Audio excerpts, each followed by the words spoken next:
So let's talk about how to know when you are making something an idol over God. Because I know a lot of people might struggle with this.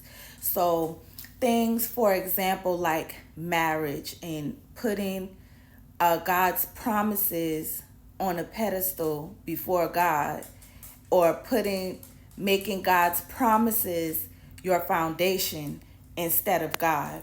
How God kind of revealed this to me is because I woke up this morning and I was just thinking about something. It was right after prayer, and I was just thinking about this thing that God personally promised me. I'm not talking about things that were prophesied to you. I'm not talking about houses and cars and all that.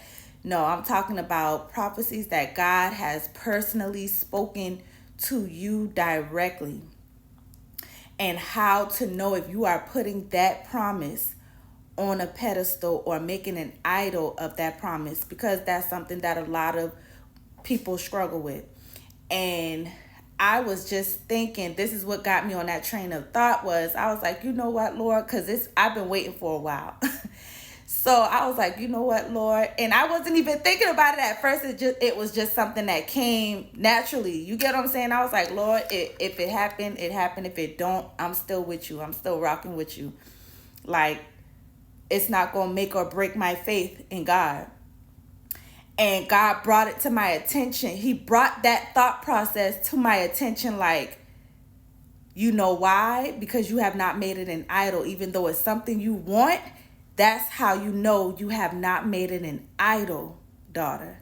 Because it's not something you already have it in heart and mind that if I don't do it, will your faith be shaken and shattered? If I don't do it, is your foundation destroyed? That's how you know if you have made something an idol. If God, get it in your mind, if just the thought of God not doing it, if just the thought of it not happening, if that shatters your faith, if that shatters your relationship with God, if that tarnishes and completely, cause you to be distraught, it's probably because you have made it an idol. It's probably because you have made that promise your foundation, and you are putting it before God. You are putting it over God. The heart posture you should have and must have at all times is that God is your number one in all. If he don't do another thing for you, if he don't give you the promise, which God is a man of his word. So if he promises something, then he is a man of his word. He is not a man that he should lie. But at the same time, sometimes people's faith can get shaken at how long it might take. They might get shaken at the process that is required. So it can look like it'll never happen. But even if it don't, the heart posture you must have with the promises of God is, even if he don't do it, will you still stand for God? Will you still obey? Will you still love him? Will you still honor him? Will you still do everything he has called you to do, regardless of if he does it or does not do it? If he don't bless you with another thing, if he don't bless you with nothing else, will you be okay? Will you be okay with just having God?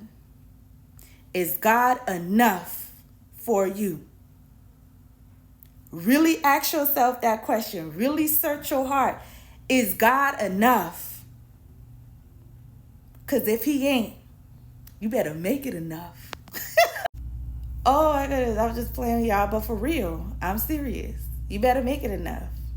But that is the heart posture God wants us to have, and that's the heart posture you must have in order to make it and endure to the end, and keep your eyes focused on the true prize, which is after this life, which is eternity, which is what God has waiting for us when he returns for his bride, is to be in the presence of our Father for eternity, in the presence of our King for eternity, to dwell with him for eternity. That's the true prize.